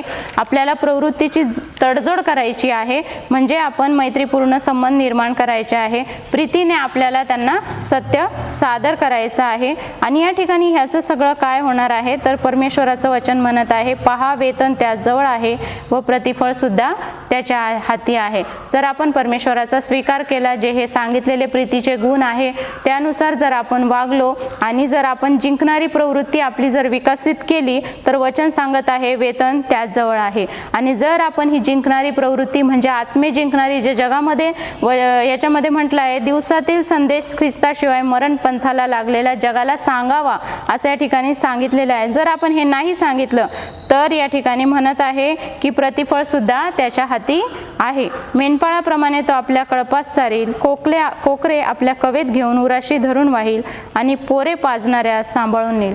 देवबाप या ठिकाणी आपल्याला विशेष वचन समजण्यासाठी मार्गदर्शन करो. पवित्र आत्म्यासाठी विनंती करा की परमेश्वराचं वचन आपल्याला समजेल आणि आपण कसं जीवन जगावं, लोकांना सुवार्ता प्रसार कसा करावा हे निश्चितच पवित्र आत्मा आपल्याला सांगेल. त्यासाठी आपण अधिकाधिक प्रार्थनेमध्ये राहू आणि देवबाप हे वचन समजण्यास तुम्हाला सहाय्य करू. आमेन.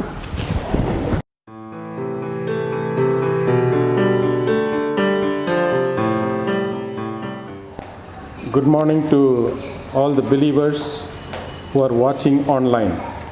सर्व दर्शक जे ऑनलाईन हा प्रोग्राम पाहत आहे सर्वांना सलाम. I am very thankful for the time given to me to speak on the missionary book for 2020. या वर्षाचे जे मिशनरी बुक आहे याविषयी बोलण्याची संधी आज मला दिलेली आहे, म्हणून मंडळीचे आभार मानत आहे. I would like to thank Pastor Avtade and Mr. Vilas for the opportunity given to me so that we could promote this book in the Marathi church. आणि पास्टर आवताडे यांचे देखील आम्ही आभार मानत आहोत की त्यांनी ही संधी मला या चर्चमध्ये प्रमोशन करण्यासाठी दिलेली आहे. The title of this book for 2020 missionary book is Hope Beyond Tomorrow. ह्या ज्या पुस्तकाचा मथळा आहे तो आहे उद्याच्या पलीकडील आशा. This book is a very wonderful book. फार अद्भुत असं पुस्तक आहे हे. It is written by Elder Mark Findley.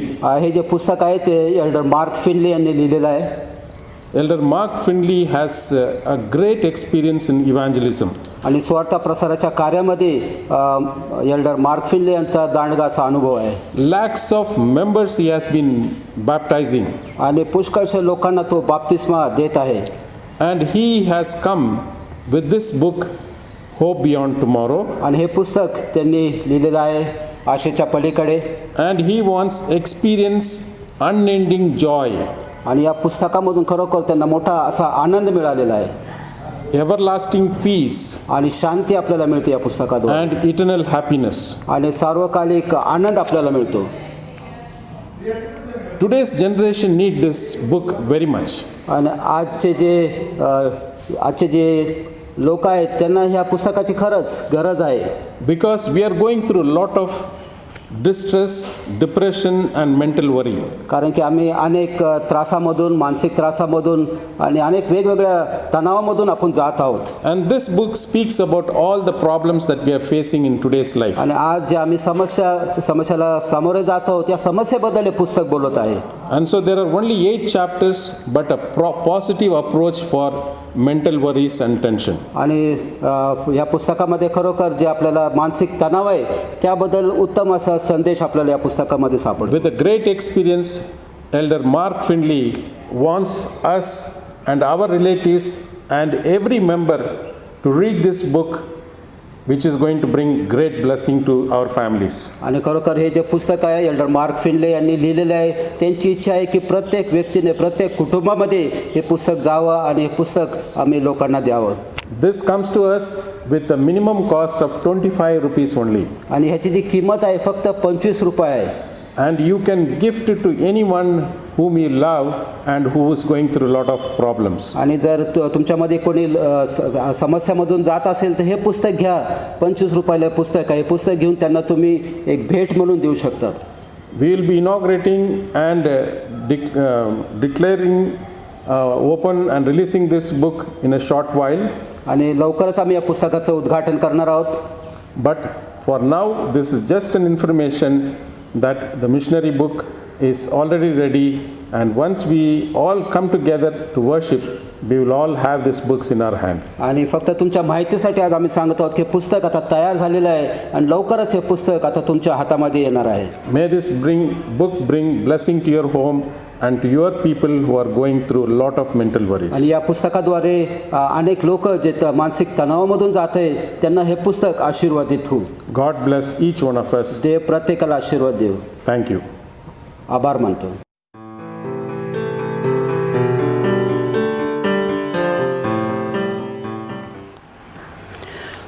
आजच्या आपल्या शास्त्रभागासाठी आपण मत्तई याचा 16वा अध्याय 13 पासून आपण काय पुढचे वचनं वाचणार आहोत. ज्यांच्याकडे शास्त्र असतील कृपा करून उघडा. मत्तई याचा 16वा अध्याय 13 पासून पुढील काय वचनं वाचणार आहोत.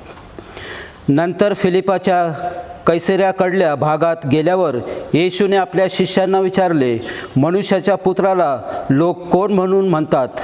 ते म्हणाले, कित्येक बाप्तिस्मा करणारा योहान, कित्येक एलिया, कित्येक इर्मया किंवा संदेशातील कोणी एक असे म्हणतात.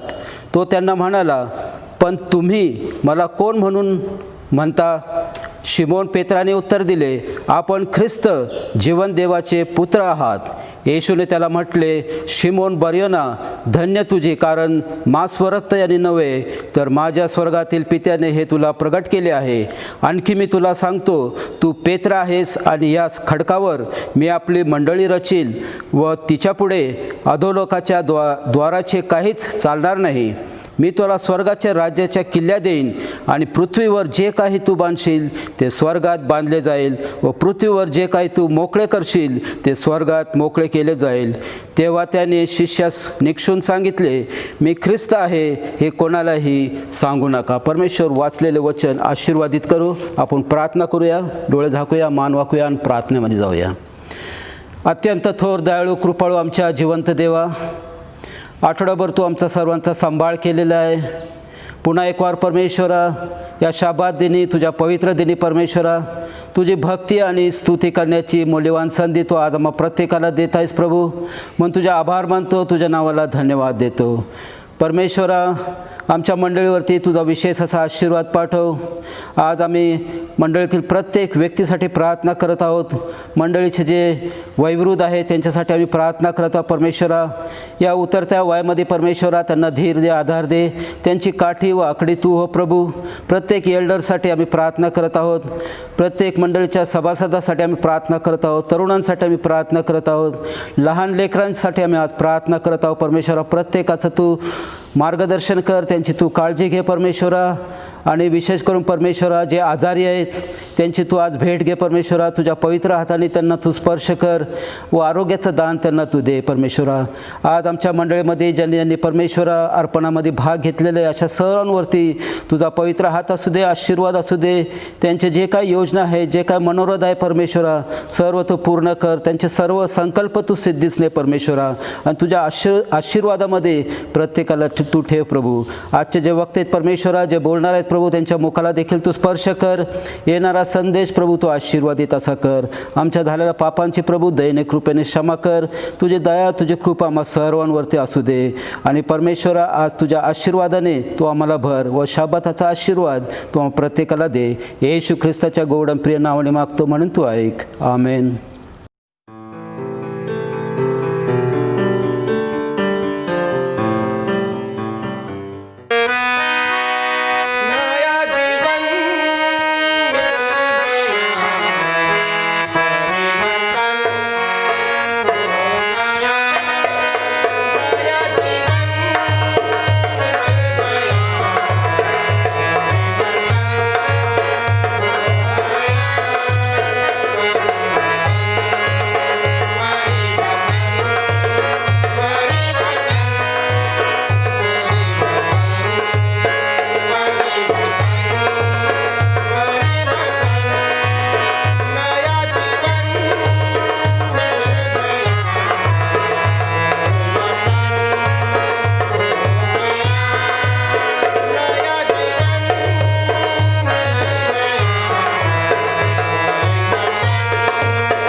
सत्याच्या शोधामध्ये असतो.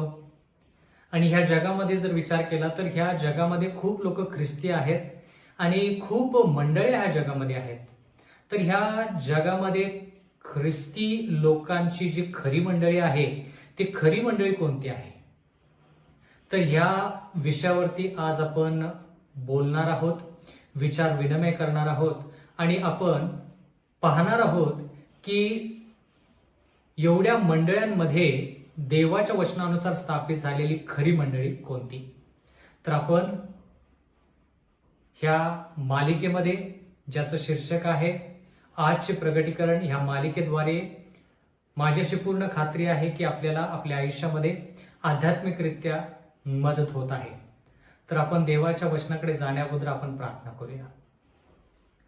स्वर्गातील जिवंत परमेश्वर देवा, उपकार मानतो आजच्या संधीबद्दल. मागत आहोत परमेश्वरा तुझ्याकडे की तू आम्हाला सायन मदत कर आणि परमेश्वरा तुझं जे वचन आहे ते स्पष्टपणे आम्हाला सांग.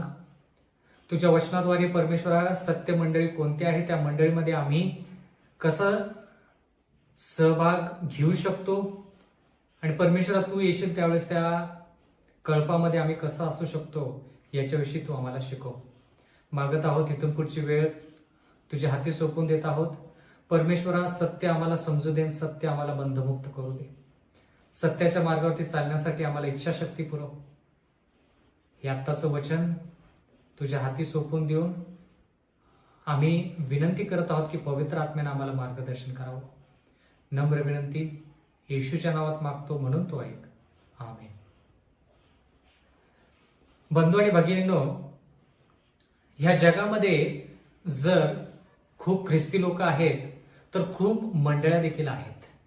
आणि म्हणून आजचा जो विषय आहे तो विषय अत्यंत महत्वाचा आहे. कारण की का, जर वेगवेगळे ख्रिस्ती लोक ह्या जगामध्ये आहेत आणि जर पवित्र शास्त्र आहे ते एक आहे, तर पवित्र शास्त्रामध्ये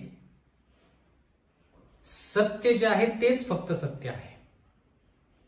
आणि जर आपण त्या सत्याचा वापर केला, त्या सत्याच्या आधारावरती वाटचाल केली, तर आपल्यामध्ये विभाजन होणार नाही किंवा वेगवेगळ्या गोष्टी घडणार नाहीत किंवा आपले जे सिद्धांत आहेत ते सिद्धांत देवाच्या वचनानुसार असते. तर म्हणून आजचा जो विषय आहे तो विषय फार महत्वाचा आहे, खऱ्या मंडळीच्या शोधात. प्रगटीकरण याचा 12वा अध्याय आणि 1 वचन देवाच्या वचनामध्ये लिहिलेलं आहे. नंतर स्वर्गात एक मोठे चिन्ह दृष्टीस पडले, ते हे: एक स्त्री दिसली, ती सूर्यतेज पांघरलेली होती आणि तिच्या पायाखाली चंद्र व तिच्या मस्तकावर 12 ताऱ्यांचा मुकुट होता. आता ह्या ठिकाणी स्त्री असा शब्द वापरलेला आहे. आता स्त्री म्हणजे काय, आणि देवाचं वचन म्हणतं की स्वर्गामध्ये एक मोठं चिन्ह दृष्टीस पडले आणि ती एक स्त्री त्या ठिकाणी योहानाने पाहिली आणि त्या स्त्रीने सूर्य तेज पांघरलेले होते आणि तिच्या पायाखाली चंद्र होता. आता ही स्त्री म्हणजे कोण, स्त्री कशाला दर्शवते? एपिस्करास पत्र याचा 5वा अध्याय 22वा वचन: स्त्रियांनो, तुम्ही जशा प्रभूच्या अधीन तशा आपल्या पतीच्या अधीन असा. एपिस्करास पत्र याच्या 5व्या अध्यायामध्ये आपण पाहत आहोत की ह्या ठिकाणी एक सल्ला दिलेला आहे स्त्री आणि पुरुषाला पण हे जे वचन आहे हे स्त्रीला सल्ला देत आहे आणि म्हणत आहे की जशा स्त्रिया प्रभू येशू ख्रिस्ताच्या अधीन आहेत त्याप्रमाणे स्त्रियांनी आपल्या पतीच्या अधीन असावं. पुढचं वचन एपिस्करास पत्र 5वा अध्याय 23वा वचन: कारण जसा ख्रिस्त मंडळीचे मस्तक आहे तसा पती पत्नीचे मस्तक आहे. ह्या ठिकाणी असं सांगण्यात येत आहे की ख्रिस्त मंडळीचा मस्तक आहे, तसंच पती देखील पत्नीचा मस्तक आहे. म्हणजे ख्रिस्ताची तुलना जी आहे ती पतीसंती केलेली आहे आणि मंडळीची तुलना जी आहे ती पत्नीसंती केलेली आहे. जसं ख्रिस्तामध्ये आणि मंडळीमध्ये नातं आहे तसं पती आणि पत्नीमध्ये नातं पाहिजे. म्हणजे थोडक्यात ह्या ठिकाणी तुलना केलेली जर पाहिली आपण तर मंडळीची तुलना स्त्री बरोबर केलेली आहे. म्हणजे थोडक्यात मंडळी जी आहे ही स्त्रीने दर्शवलेली आहे. मंडळी जी आहे ही स्त्रीने दर्शवलेली आहे. म्हणजे थोडक्यात प्रगटीकरण 12 मध्ये जे आपण स्त्री विषयी पाहिलेला आहे किंवा पाहत आहोत ती स्त्री एका मंडळीला दर्शवते, देवाच्या लोकांना दर्शवते. एवढंच नाही तर प्रगटीकरण 12:6 मध्ये लिहिलेलं आहे, ती स्त्री रानात पळून गेली, म्हणजे ती मंडळी जी आहे ती रानात पळून गेली. तिथे तिचे 1260 दिवस पोषण व्हावे म्हणून देवाने तयार केलेले असे तिचे एक ठिकाण आहे. म्हणजे 1260 वर्ष ती मंडळी जी आहे ती मंडळी रानामध्ये पळून गेली आणि देवाने तिच्यासाठी एक ठिकाण तयार केलं. आता ह्या ठिकाणी आपण असं पाहत आहोत की ही जी मंडळी आहे, ही जी स्त्री आहे, ही देवाने स्थापन केलेली स्त्री आहे, देवाने स्थापन केलेली मंडळी आहे आणि त्या मंडळीची काळजी जी आहे ती देवाकडे आहे. जसं ख्रिस्त मंडळीचं मस्तक आहे तसंच पती पत्नीचं मस्तक आहे असं देवाचं वचन म्हणतं. म्हणजे ह्या ठिकाणी आपण असं पाहत आहोत की ही जी मंडळी आहे, ही जी स्त्री आहे, ही मंडळी देवाने स्थापन केली आणि ह्याच्यावरती ज्यावेळेस अरिष्ट आलं, त्रास संकट आलं, छळ ज्यावेळेस ह्या स्त्रीचा होऊ लागला, ह्या मंडळीचा होऊ लागला, त्यावेळेस ही स्त्री, ही जी मंडळी आहे ही 1260 वर्ष रानामध्ये राहिली. म्हणजे थोडक्यात गुप्त ठिकाणी तिनं देवाची उपासना केली, भक्ती केली, पण देवासंती विश्वासू राहिले. आता 1260 वर्ष जर पाहिलं तर 1260 वर्ष जे आहेत हे रोमच्या काळामध्ये, म्हणजे थोडक्यात आध्यात्मिक रोमच्या काळामध्ये, म्हणजे पोपच्या काळामध्ये 1260 वर्षाचा जर इतिहास आपण पाहिला तर त्या इतिहासामध्ये आपल्याला असं पाहायला मिळेल की ही जी मंडळी आहे, ही मंडळी पोपच्या सत्तेखाली न येता स्वातंत्र्याने रानामध्ये तिनं देवाची स्तुती आणि भक्ती केली. म्हणजे पोपच्या सत्तेखाली न येता गुपचूपरित्या तिनं देवाच्या आज्ञेमध्ये राहून देवासंती विश्वासू राहिली 1260 वर्ष. आता जर आपण ही कारकीर्द पाहिली, पोपची कारकीर्द, आपल्याला असं कळेल की 538 इसवी सन पासून 1798 इसवी सन पर्यंत त्याची कारकीर्द होती आणि त्या काळामध्ये त्यानं खूप ख्रिस्ती लोकांना छळलेलं आपण पाहतो. एवढंच नाही तर खूप लोकांना प्राणांची आहुती द्यावं लागली आणि म्हणून ही स्त्री पोपच्या सत्तेखाली न येता रानामध्ये पळून गेले आणि देवानं तिचं पोषण त्या ठिकाणी केलं. आता पुढे प्रगटीकरणाचा 12वा अध्याय आणि 17वा वचन. या ठिकाणी देवाचं वचन म्हणतं, तेव्हा अजगर स्त्रीवर रागावला आणि देवाच्या आज्ञा पाळणारे व येशू ख्रिस्ताविषयी साक्ष देणारे तिच्या संतानापैकी बाकीचे जे लोक होते त्यांच्याबरोबर लढाई करण्यास तो निघून गेला. आता ह्या ठिकाणी 2-3 मुद्दे आपण पाहणार आहोत. मुद्दा नंबर 1 असा आपण पाहतो की जेव्हा अजगर स्त्रीवर रागवला. आता अजगर म्हणजे कोण? प्रगटीकरण 12:9 प्रमाणे अजगर जो आहे तो सैतानाला दर्शवलेला आहे. जुनाट साप, अजगर, सैतान म्हटलेला, जगाला ठकविणारा, असे वेगवेगळे शब्द प्रगटीकरण 12:9 मध्ये सैतानाला वापरलेले आहेत. तर ह्या ठिकाणी सैतान त्या स्त्रीवरती रागवला. कोणत्या स्त्रीवरती?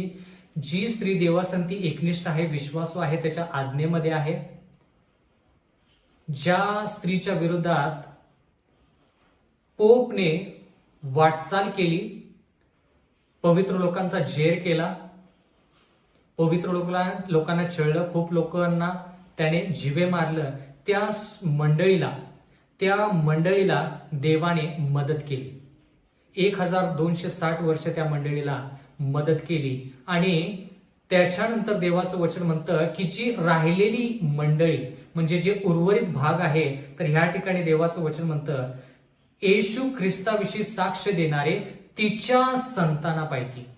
म्हणजे ही जी मंडळी आहे बंधू आणि भगिनींनो, ही मंडळी देवाचे लोक जे आहेत ते एदन बागेपासून देवाच्या विश्वासामध्ये आहेत. पण विशेष करून 1798 इसवी सनच्या नंतर ह्या मंडळीला असं म्हटलेलं आहे तिच्या संतानापैकी बाकीचे जे लोक म्हणजे जी खरी मंडळी आहे ती मंडळी 1260 वर्ष छळामध्ये त्रस्त झाल्यानंतर देवाचं वचन म्हणतं की 1798 इसवी सन नंतर त्या मंडळीला एक नाव देण्यात आलं, एक विशिष्ट असं नाव देण्यात आलं. त्या मंडळीनं देवासंती एकनिष्ठ राहून, देवाच्या आज्ञेमध्ये राहून, पोपच्या छळाला सामोरे जाऊन जे बाकीचे लोक उर्वरित राहिलेले आहेत त्या लोकांना देवाच्या मंडळीचं नाव देण्यात आलं. तर ह्या ठिकाणी आपण असं पाहत आहोत की मंडळी, ज्यावेळेस आपण म्हणतो खऱ्या मंडळीविषयी आपण जे पाहत आहोत ते 1798 इसवी सनच्या नंतरच्या मंडळीविषयी आपण बोलत आहोत. पण 1798 इसवी सन नंतर ह्या मंडळीला एक विशिष्ट असं नाव देण्यात आलं. तर मुद्दा नंबर 1, ही मंडळी जी आहे, जी खरी आहे, ती 1798 इसवी सनच्या नंतर येते. मुद्दा नंबर 2, आत्ताच आपण वाचलं, देवाच्या आज्ञा पाळणारे. म्हणजे ह्या मंडळीमध्ये देवाची आज्ञा पाळली जाते म्हणून सैतान ह्या मंडळीच्या विरोधात आहे. ह्या मंडळीमध्ये 10 आज्ञा पाळल्या जातात आणि विशेष करून 4थी आज्ञा पाळली जाते, ती म्हणजे शाबात. बंधू आणि भगिनींनो, 10 आज्ञा ज्या आहेत त्याच्यामध्ये विशेष करून 4थी आज्ञा ही मंडळी पाळते. 10 आज्ञेमध्ये 4थी आज्ञा शाबाताची आहे आणि त्याच्यामध्ये लिहिलेलं आहे की 7वा दिवस जो आहे तो पवित्र आहे. आजच्या कॅलेंडर प्रमाणे 7वा दिवस जो आहे तो शनिवार आहे. शुक्रवार सूर्यास्तापासून शनिवार सूर्यास्तापर्यंत तो दिवस पवित्र आहे, तो देवाचा दिवस आहे. तर ह्या ठिकाणी आपण असं पाहत आहोत की जे लोक ह्या 10 आज्ञा पाळत आहेत त्या आज्ञांच्या विरोधात सैतान आहे. तर मुद्दा नंबर 2, ही मंडळी जी खरी आहे ती 10 आज्ञा पाळते. एवढंच नाही तर प्रकटीकरण 12:17 मध्ये लिहिलेलं आहे, येशू ख्रिस्ताविषयीची साक्ष देणारे, असं ह्या ठिकाणी देवाचं वचन म्हणतं. म्हणजे येशू ख्रिस्ताची साक्ष कशी दिली जाते? प्रकटीकरण 19:10 मध्ये ज्यावेळेस आपण पाहतो त्यावेळेस आपण असं ह्या ठिकाणी वाचतो, तेव्हा मी त्याच्या पाया पडून नमन करणार होतो. म्हणजे ह्या ठिकाणी योहान एका स्वर्गदूताच्या पाया पडणार होताच आणि त्याला नमनच करणार होता. त्यावेळेस काय झालं?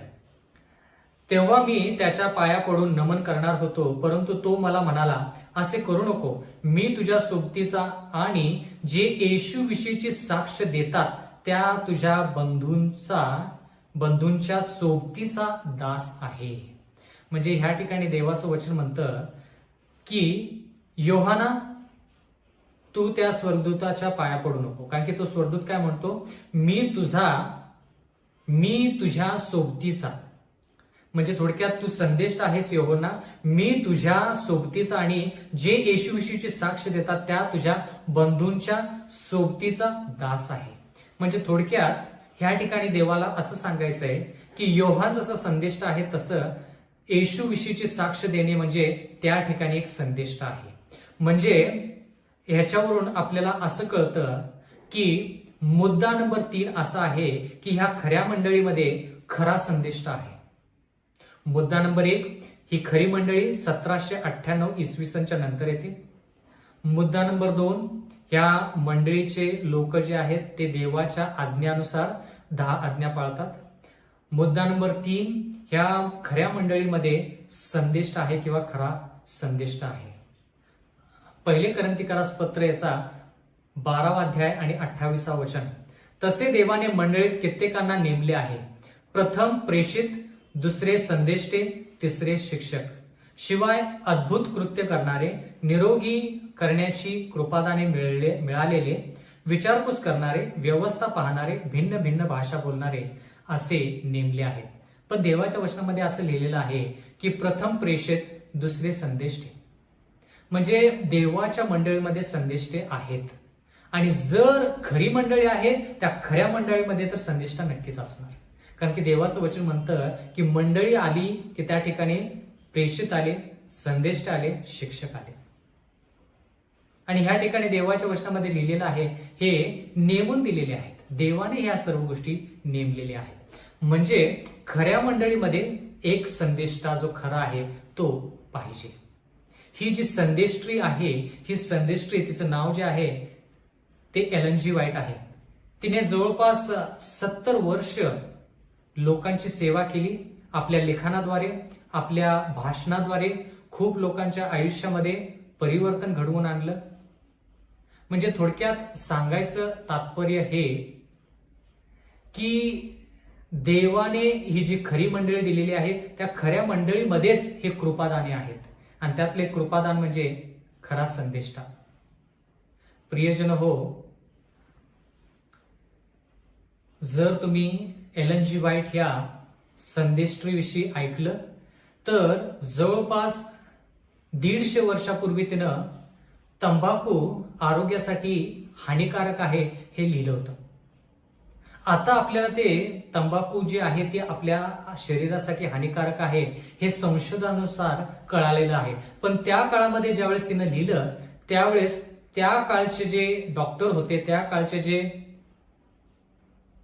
लोक होती ती असा विचार करायचे की सिगरेट जे आहे, तंबाखू जे आहे त्याचं सेवन केल्याने आरोग्य बाधित होत नाही किंवा आरोग्य मध्ये हानी येत नाही किंवा आरोग्यामध्ये बिघाड येत नाही किंवा आरोग्यासाठी तंबाखू चांगली आहे.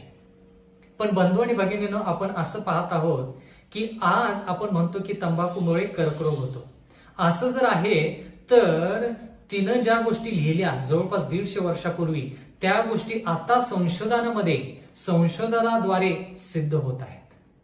म्हणजे देव जो आहे आणि त्याने जे संदेष्टे जे नेमलेले आहेत ते संदेष्टे कधीही संशोधन, विज्ञान जे आहे त्याच्या पुढे असतात. म्हणून ती जी संदेष्टी आहे, जिचं नाव एलन जी व्हाईट आहे, ती खरी संदेष्टी आहे. खऱ्या मंडळीमध्ये खरी संदेष्टी. असं असू शकत नाही की मंडळी एक खरी आहे आणि संदेष्टा दुसऱ्या मंडळीमध्ये आहे, असं होऊ शकत नाही. मग त्या ठिकाणी गोंधळ होईल. कोणत्या मंडळीमध्ये नेमकं जायचं आणि देवाची उपासना करायची. म्हणून बंधू आणि भगिनींनो, जर आपण देवाच्या वचनानुसार गेलो तर ह्या देवाच्या वचनामध्ये आपल्याला स्पष्टपणे कळेल की खरी मंडळी जी आहे तिचे गुणधर्म काय आहेत आणि खोट्या मंडळी ज्या आहेत त्यांचे गुणधर्म काय आहेत.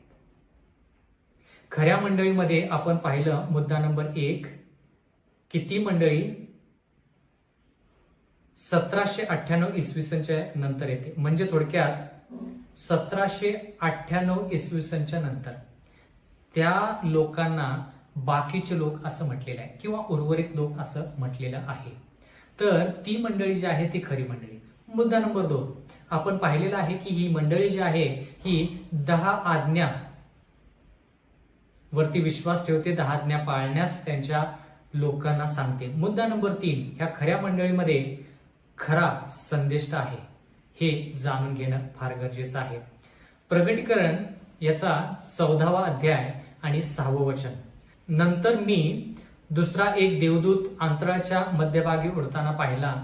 त्याच्याजवळ पृथ्वीवर राहणाऱ्या म्हणजे प्रत्येक राष्ट्र, वंश, निरनिराळ्या भाषा बोलणारे आणि लोक यांना सांगण्यास सार्वकालिक सुवार्ता होती.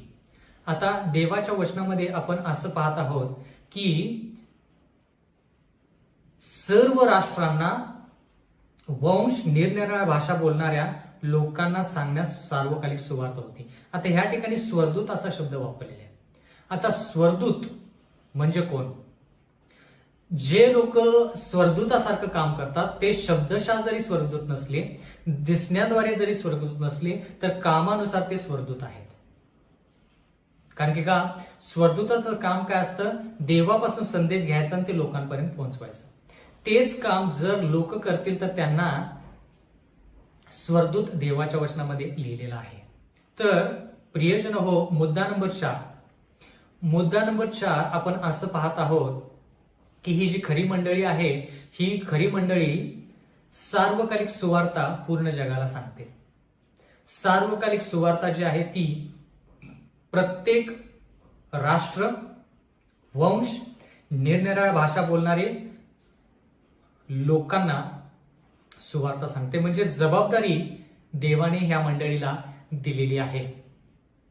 म्हणजे जर आपल्याला खऱ्या मंडळीविषयी शिकायचं आणि खरी मंडळी कोणती हे जर पाहायचं तर हे 4 मुद्दे आपण पाहिले पाहिजेत आणि हे 4ही मुद्दे महत्वाचे. म्हणजे थोडक्यात प्रगटीकरण 14 6 पासून 12 पर्यंत जर वाचलं तर त्या ठिकाणी 3 स्वर्गदूतांचा संदेश आहे.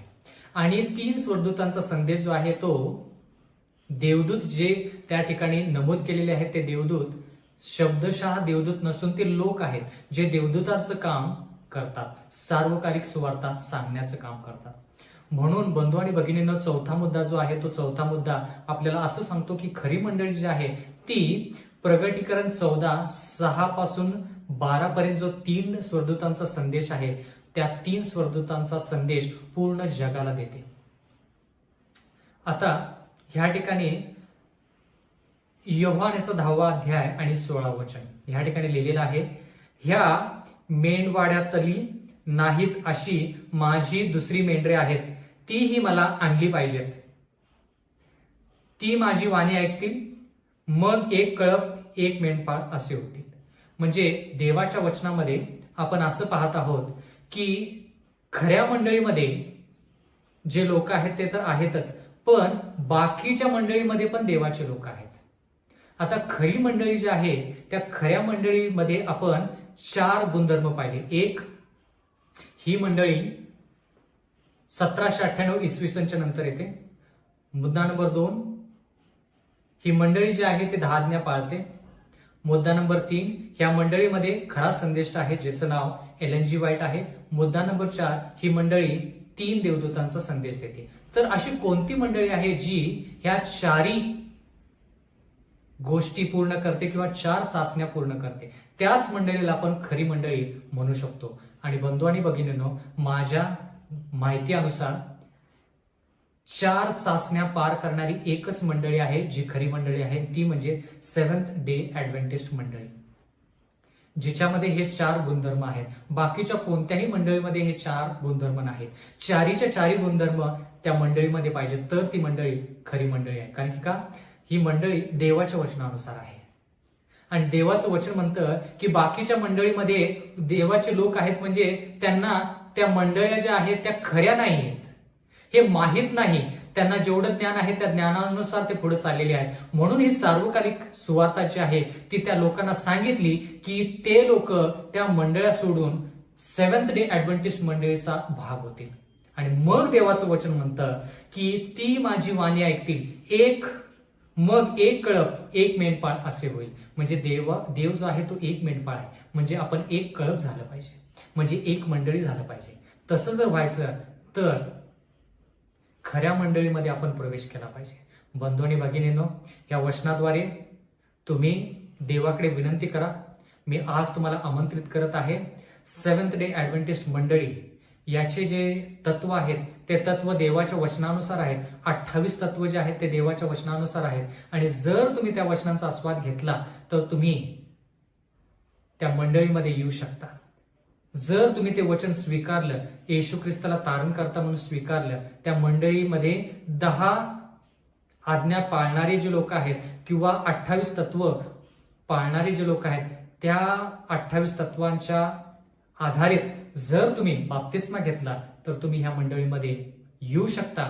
आणि देवाच्या शेवटच्या काळामधले जे लोक आहेत जे सुवार्ता सांगत आहेत त्या सुवार्त्या सांगणाऱ्या लोकांमध्ये तुम्ही एक होऊ शकता. माझी कळकळीची नागराची विनंती आहे की तुम्ही ह्या खऱ्या मंडळीमध्ये पदार्पण करा आणि सार्वकालिक जीवनाची वाटचाल करा.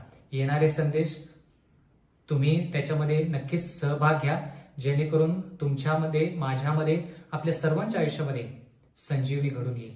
परमेश्वर आपला सर्वांस आशीर्वाद देऊ. आपण प्रार्थना करूया. सर्वसमर्थ जिवंत परमेश्वर देवा, ह्या खऱ्या मंडळीविषयी तू आम्हाला सांगितलंस म्हणून उपकार मानतो.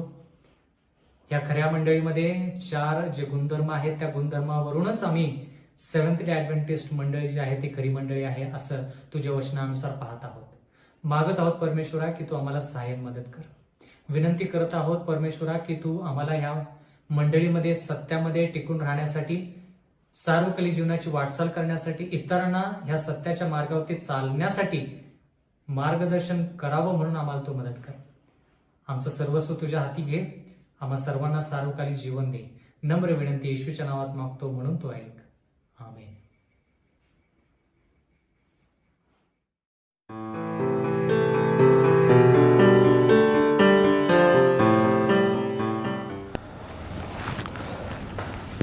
पुन्हा एकदा मी परमेश्वराच्या पवित्र नावाला धन्यवाद देत आहे. आजच्या सुंदरशा वचनाबद्दल मी ब्रदर शैलेश सनंदे यांचे आभार मानतो. जो धडा आज पाळकीनबाईंनी घेतलेला आहे त्याबद्दलसुद्धा मी पाळकीनबाईचे सुद्धा आभार मानत आहे सुंदरशा धड्याबद्दल. आणि आज ज्यांनी ज्यांनी सहभाग घेतला त्या सर्वांचे मी प्रभूमध्ये आभार मानतो. देवाच्या नावाला धन्यवाद देतो. आपण शेवटची प्रार्थना करूया आणि प्रभूची प्रार्थना आपण म्हणू. स्वर्गीय माझ्या सर्वसमर्थेश्वरा, तुझ्या पवित्र पवित्र नावाला धन्यवाद देतो. आजचा शबादाचा दिवस आम्हासाठी तो आशीर्वादाचा केलास. परमेश्वरा, तुझ्या वचनाद्वारे तो आज आमची भेट घेतलीस. परमेश्वरा, खरी मंडळी काय आहे हे आम्हाला वचनातून सद्बोध दिलास. देवा धन्यवाद देतो. परमेश्वरा, तुझ्या वचनाप्रमाणे जीवन जगण्यासाठी तो आम्हा सर्वांचं सहाय्य कर. जे परमेश्वरा सत्य ॲडव्हेंटिस्ट मंडळीकडं आहे, 3 दिवसांचा संदेश, शाबादाचं सत्य इतरांना सांगण्यासाठी आमचा उपयोग आणि वापर करून घे. परमेश्वरा, जे ऑनलाईन भक्तीमध्ये सहभागी झालेले आहेत अशा सर्व तुझ्या प्रिय लेकरांसोबत हो. सर्वांचं सहाय्य कर. तुझ्या पवित्र आत्म्याचं मार्गदर्शन त्यांना दे. धन्यवाद प्रभूजी आजच्या सुंदरशा वेळेबद्दल, आजच्या सहभागितेबद्दल. पुढील वेळ काळ आम्ही तुझ्या हातात सोपवतो. आमच्या जीवनाचा, आमचा सर्वस्वाचा चालक आणि मालक, त्राता पालक तू हो. सर्व काही तुझ्याच गौरवासाठी असू दे. धन्यवाद पुन्हा एकदा आजच्या दिवसाबद्दल. परमेश्वरा, आम्हा सर्वांना आशीर्वादित केलंस. आभार मानतो. मंडळीमध्ये जे आजारी आहेत परमेश्वरा, त्यांच्यासाठी विशेष प्रार्थना करतो. देवा स्पर्श कर. ह्या कोविड-19मुळे अनेक लोक बाधित आहेत. देवा त्यांना स्पर्श कर. जे वयोवृद्ध आहेत त्यांना स्पर्श कर. प्रभूची आरोग्य दे आणि त्यांच्या जीवनाद्वारे देवबापा तुझंच गौरव महिमा करून घे. ज्यांनी विशेष करून दान दशांश, विशेष अर्पण तुझ्या मंदिरामध्ये तुझ्या सेवेसाठी अर्पण केलेलं आहे, अशा लेकरांची अर्पणे तू परमेश्वर आशीर्वादित कर. त्यांच्या जीवनाद्वारे देखील तुझंच गौरव महिमा करून घे. सर्व विनंत्या येशूच्या नावात केल्या म्हणून ऐक. आमेन. हे आमच्या स्वर्गातील पित्या, तुझे नाम पवित्र मानिले जाव. तुझे राज्य येव आणि जसे स्वर्गात तसे पृथ्वीवरही तुझ्या इच्छेप्रमाणे हो.